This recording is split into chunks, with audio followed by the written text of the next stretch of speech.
Hello दोस्तों, मैं अजय पाल अपने यूट्यूब चैनल अजय बिंसान पर आप सभी लोगों का स्वागत करते हैं।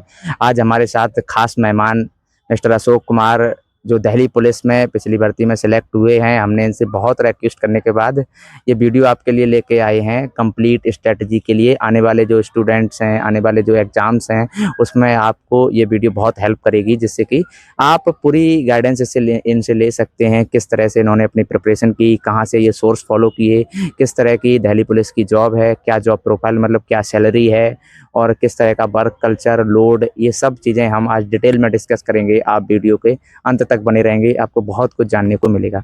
अशोक भाई, पहले बहुत बहुत धन्यवाद और आपको बहुत बहुत कंग्रेचुलेसन। आप पूरी तरह से दिल्ली पुलिस के जवान बन चुके हैं। धन्यवाद अजय भाई। आपने मुझे यहाँ पर बुलाया और मौका दिया है बोलने का। अशोक भाई, पहले हम ये जानना चाहेंगे अभी वर्तमान में आप कहाँ पोस्टेड हैं और क्या ड्यूटी है आपकी? मेरी पोस्टिंग उत्तम नगर में जो विकासपुरी है, बीपीएल 3rd बटालियन, वहाँ पोस्टेड में हूँ। और ज़्यादा वर्डन नहीं है इसमें, 5 to 6 आवर की जॉब है और उसके बाद फ्री हो जाते हैं। जी जी जी। अच्छा, हम ये जानना चाहेंगे आप पिछली भर्ती में जिसमें लगे थे, अब जो नई जो भर्ती आ रही है दिल्ली पुलिस की, जिसके लिए स्टूडेंट काफ़ी ज़्यादा प्रिपेयर कर रहे हैं, तो उसका थोड़ा एग्जाम पैटर्न बताएं और कौन कौन स्टूडेंट प्रिपेयर कर सकते हैं, क्या क्राइटेरिया रहता है, क्या एलिजिबिलिटीज रहती हैं? पिछली भर्ती के मुकाबले देखा जाए या उसका सिलेबस जो है वो सेम ही है, कोई बदलाव नहीं आया है। जैसे 50 क्वेश्चन जीएस के होते हैं, 25 रीजनिंग के होते हैं, 15 मैथ के होते हैं और 10 कंप्यूटर के होते हैं। अच्छा, अगर हम बात करें तो सब्जेक्ट वाइज अगर देखना चाहें तो आपने सबसे पहले हम लेते हैं मैथ को। आपने अपनी मैथ की प्रिपरेशन कहाँ से की, किस टीचर को फॉलो किया, किस बुक को फॉलो किया, और किसी सीट अगर किसी की लगाई है तो आप वो बताएं, जिससे कि और जो नए बच्चे हैं जो जुड़ रहे हैं वो उसे तैयारी कर सकें। बेसिक के लिए, मैथ के बेसिक के लिए मैंने एस डी यादव सर की जो किताब आती थी वो की। और उसके बाद जो RWA के जो मिनी मॉक आते हैं ना, छोटे छोटे 20 मिनट्स में जो कुछ होते हैं वो मैंने लगाए। और उसके बाद RWA के जो प्रैक्टिस सेट चलते हैं ना मैथ के, वो लगाए। अच्छा, आपने जैसे अपनी स्पीड बूस्ट करने के लिए आरडब्ल्यू के जो मिनी मॉक थे उनकी हेल्प ली, एस डी यादव की बेसिक के लिए मैथ मैथ की बेसिक अपना कंप्लीट करने के लिए बुक कंप्लीट की। अच्छा अच्छा, और आरडब्ल्यू से आपने काफ़ी हेल्प ली है मैथ में। अच्छा, अगर रीजनिंग की बात करें तो आपने रीजनिंग का अपना सिलेबस कहाँ से कंप्लीट किया था? रीजनिंग के लिए पहले तो बेसिक के लिए तो किसी भी कोई भी किताब ले लें।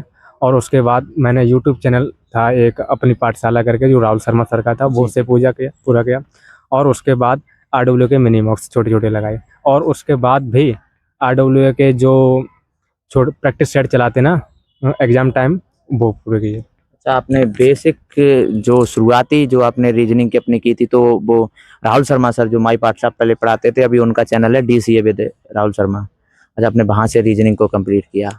अच्छा, रीजनिंग की बात हो गई तो अब हम थोड़ा जो सबसे ज़्यादा सरदर्द बना हुआ है दिल्ली पुलिस के बच्चों के लिए, जीएस, जिसका बहुत ज़्यादा डर रहता है, बहुत ज़्यादा माहौल रहता है, जिसके सबसे मैक्सिमम वेटेज भी जिसका होता है 50 क्वेश्चंस का, तो उसकी आप पूरी कंप्लीट थोड़ा डिटेल में बताएंगे कहाँ से की, और नए बच्चे जो हैं वो कहाँ से और कैसे कर सकते हैं? अगर देखा जाए पहले से प्रिपरेशन करने वाले बच्चों के लिए, सबसे पहले जो नवीन शर्मा की जो प्लेलिस्ट अभी भी चल रही है और शुरुआत उन्होंने कर दी है, वो पूरी कर लें। और जो नए बच्चे हैं उनको पहले एक तो बेसिक कोर्स करना ही पड़ेगा, चाहे वो किसी प्लेटफॉर्म से कर लें। जैसे करियरवेल, सबसे पहले मैंने करियरवेल से अपनी शुरुआत की थी, वहाँ से एक कोर्स मैंने लिया था और बेसिक पूरा किया। उसके बाद नवीन शर्मा की जो प्लेलिस्ट थी 75 उसमें वीडियो थी अप्रोक्स, शायद वो मैंने पूरी की। और डे में 3 बार, एक डे में 3 बार उसको रिवाइज करता था। उसके बाद मॉक टेस्ट लगाए और मेरा काफ़ी अच्छा स्कोर बनने लगा। अच्छा, हाँ, आपने बहुत ही अच्छा बताया। पहले एक बार आप चाहें तो किसी भी का कोर्स लेके आप ऑनलाइन पढ़ सकते हैं, जिससे कि आपके बिल्कुल बेसिक जीएस में कंप्लीट हो जाए। उसके बाद आपने प्रैक्टिस सेट लगाई। अच्छा, मुझे ये बताएं, सबसे ज़्यादा सिरदर्द है कि भैया मैं जीएस पढ़ता हूँ भूल जाता हूँ, जीएस पढ़ता हूँ भूल जाता हूँ, तो उसे कैसे टैकल किया जाए जिससे कि जो बच्चा ना भूले? आपके भी साथ क्या ऐसा होता था?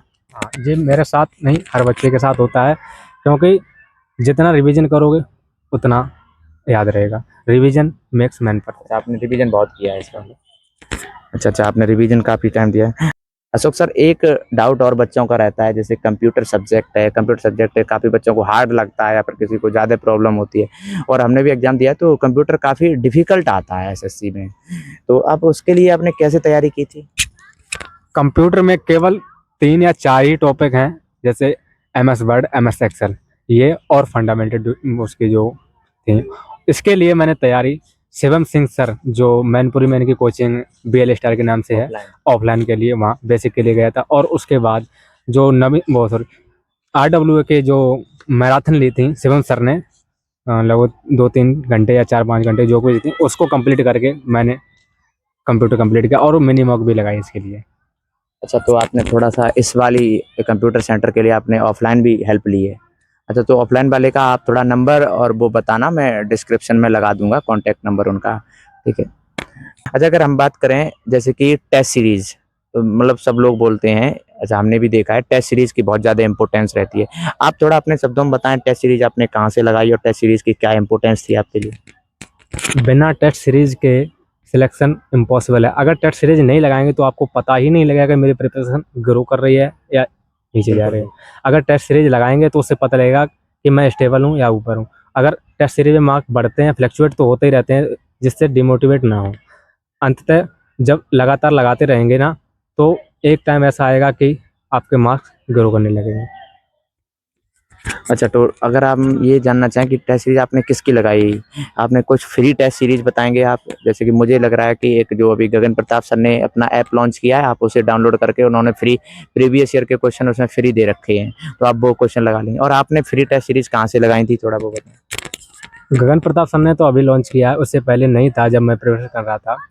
तो मैंने फ्री टेस्ट सीरीज आरडब्ल्यू का जो संडे का मॉक टेस्ट फ्री होता था वो लगाया, और उनका ही एक कुछ रुपए में आता था, वो मैंने टेस्ट सीरीज खरीदी, वो पूरा किया। और उसके बाद टेक्स्ट बुक पर मैंने एक टेस्ट सीरीज खरीदी थी और वो पूरा किया, जिससे काफ़ी मुझे इम्प्रूवमेंट दिखा दिया और मुझे बहुत ज़्यादा हेल्प मिली उसमें। देखिए, इन्होंने काफ़ी ज़्यादा टेस्ट सीरीज़ लगाई हैं। मैं आपको पहले बता दूँ, हर एग्ज़ाम के लिए टेस्ट सीरीज़ बहुत इम्पोर्टेंट है, बिल्कुल। अच्छा, एक चीज़ और हम आपसे पूछना चाहेंगे, आपकी सैलरी की अगर बात करें तो अभी करंटली आपको क्या सैलरी मिल रही है? अभी तो जस्ट मेरी ट्रेनिंग पास आउट में हूँ, तो ट्रेनिंग में अप्रॉक्स 35,000 के आती थी। और ट्रेनिंग के बाद अभी बता नहीं सकते, क्योंकि अभी ट्रेनिंग के बाद सैलरी नहीं आई है। अच्छा, अच्छा, ट्रेनिंग में भी आपकी लगभग 35 के आसपास सैलरी आती थी। तो इसका मतलब वो आपकी सैलरी बढ़ जाएगी। अच्छा, ट्रेनिंग पे किस तरह का लोड था आपको? क्या कोई बच्चा ऐसा भी है दिल्ली पुलिस को ज्वाइन करने के बाद वो अपनी आगे की पढ़ाई कंटिन्यू कर सकता है क्या? अगर जैसे किसी को यूपीएससी, एसएससी, सीजीएल की तैयारी करनी है या पीसीएस की करनी है, तो वो कंटिन्यू कर सकता है क्या? कोई भी प्रिपरेशन करे, इसमें काफ़ी टाइम मिलता है। ट्रेनिंग में थोड़ा सा कम मिलेगा, क्योंकि उनमें बर्डन थोड़ा ज़्यादा होता है, क्योंकि टाइम से उठना, टाइम से जागना, टाइम से सोना, टाइम से खाना, सब कुछ होता है। ट्रेनिंग के बाद आप फ्री हो जाएंगे, चाहे किसी की भी तैयारी कर सकते हैं, यूपीएससी, सीजीएल, पीसीएस, किसी भी की तैयारी कर सकते हैं। काफ़ी ज़्यादा समय आपको मिलेगा। ड्यूटी टाइम बहुत ही रेयर केस में कभी कभी लग जाती है, कभी कभी नहीं, वैसे रिजर्व रहते हैं। अच्छा, एक चीज़ और बताएँगे आप, अभी ट्रेनिंग जैसे जस्ट आपकी कंप्लीट हुई है, तो क्या आप भी किसी चीज़ की तैयारी कर रहे हैं? हाँ, मैं तैयारी तो कर रहा हूँ सीजीएल की, बट कभी कभी ऐसा मोटिवेट हो जाता है, कभी टाइम नहीं मिल पाता, तो कभी डिमोटिवेट, लेकिन फिर भी हम लगे रहते हैं, क्योंकि टाइम अक्सर मिल ही जाता है पढ़ने का। 5 to 5 आवर्स मिल ही जाते हैं लगभग। क्या कुछ बच्चे हमारे साथ जो एसएससी जीडी की तैयारी कर रहे हैं वो भी जुड़े हुए हैं, क्या हम ये जान सकते हैं एसएससी जीडी की ट्रेनिंग ज़्यादा कठिन होती है या फिर ये दिल्ली पुलिस की? क्योंकि आपने एसएससी जीडी पेपर को भी क्वालिफाई किया है, उसकी भी आपने काफ़ी ज़्यादा बारीकी से उसे भी देखा है। जितनी भी वेल्ट्स की नौकरी है ना, सबसे ईजीएस्ट ट्रेनिंग दिल्ली पुलिस की ही है, सबसे ईजी। बिकॉज इसमें ज़्यादा बर्डन नहीं होता है, थोड़ा बहुत करवाते हैं, लेकिन और जीडी के मुकाबले देखा जाए, जीडी में काफ़ी मेहनत ली जाती है। इसमें मेहनत ली जाती है, बट लेकिन इसमें जो लॉ क्लासेस होती हैं उस पर ज़्यादा फोकस किया जाता है।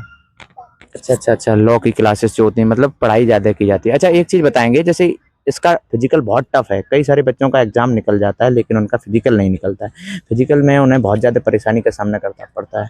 आपने इतने हार्ड फिज़िकल को कैसे किया? आप अपना थोड़ा बताएँगे? फिजिकल के लिए मैंने मैंने जीडी का फिजिकल क्वालिफाइड हूँ, तो मैंने पहले से प्रिपरेशन कर रहा था जीडी के लिए।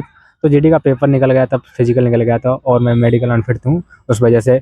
और जब इसका एग्ज़ाम निकला मुझे पहले ही लग गया था मैं एग्ज़ाम निकाल दूंगा, लेकिन प्रिपरेशन मात्र मैंने 10 डेज की थी क्योंकि मेरे पहले से ही स्टेमिना बना हुआ था। और कोई बच्चा अगर पहले से तैयारी करना चाहता है फिजिकल की, एग्ज़ाम आने से पहले अपने थोड़ा थोड़ा रनिंग करता रहे, उसके बाद उसको पेपर देने के बाद आंसर की चेक करनी चाहिए। और आंसर की में अगर उसके मार्क्स ऐसा लग रहा है कि वो क्वालिफाई हो जाएगा तो उसको अपनी जान लगा देनी चाहिए फिजिकल में। बिल्कुल, बिल्कुल, आपने बिल्कुल सही बताया है। मतलब फिजिकल आपको जैसे ही पता लगे आंसर की में मार्क्स अच्छे बन रहे हैं, तुरंत उसी दिन से जुट जाना चाहिए। फिजिकल को भी बिल्कुल ही ढिलाई नहीं देना चाहिए। आपने कोई अपनी अकेडमी वगैरह जॉइन की थी फिजिकल के लिए या फिर घर पे ही सेल्फ फिजिकल किया? फिजिकल के लिए मैंने कोई एकेडमी ज्वाइन नहीं की है, इसके लिए मैं सेल्फ प्रिपरेशन करता था। सुबह लॉन्ग रन, शाम को कभी कभी थोड़ा जॉगिंग टाइप निकल जाता था, तो उस वजह से स्टेमिना बनाने के लिए सुबह शाम लगाते थे दौड़। अच्छा अच्छा एक कुछ हमारे अंतिम सवाल हैं आपसे। ये बताइए सर, जब आपका सिलेक्शन हो गया, जब दिल्ली पुलिस में चयन हो गया, आप कंप्लीटली दिल्ली पुलिस वाले व्यक्ति बन गए, जब जॉइनिंग लेटर आया तो किस तरह का घर पे माहौल था? कितनी खुशी थी? सबसे ज़्यादा खुशी किसको हुई थी?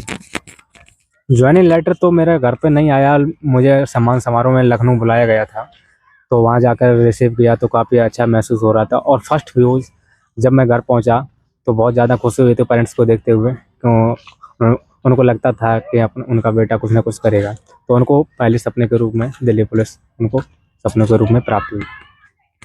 अशोक सर, जैसा कि आपके माता-पिता को बहुत ज़्यादा खुशी हुई जब आपका चयन हुआ दिल्ली पुलिस में और सभी लोगों को खुशी हुई, तो आप उन माता-पिता को क्या बोलना चाहेंगे जो धैर्य खो देते हैं अपने बच्चे को और उसे पढ़ाई की रास्ता को छुड़वा के कुछ और कार्य में लगा देते हैं, तो उनको क्या बोलना चाहेंगे?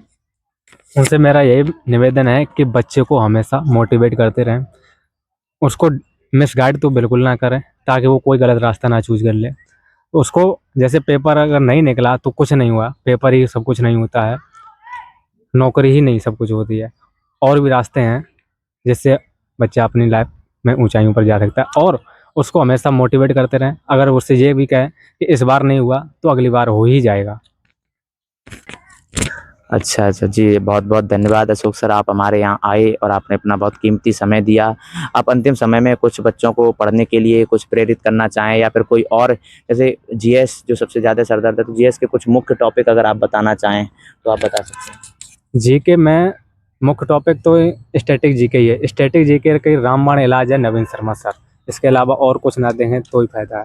और उसके लिए करंट अफेयर काफ़ी ध्यान देते रहें, सुबह शाम थोड़ा टच में रहें हमेशा, लेकिन करंट अफेयर को ज़्यादा सरदर्द ना बनाएं, उसको एंजॉय के तौर पर सुबह शाम देखते रहें।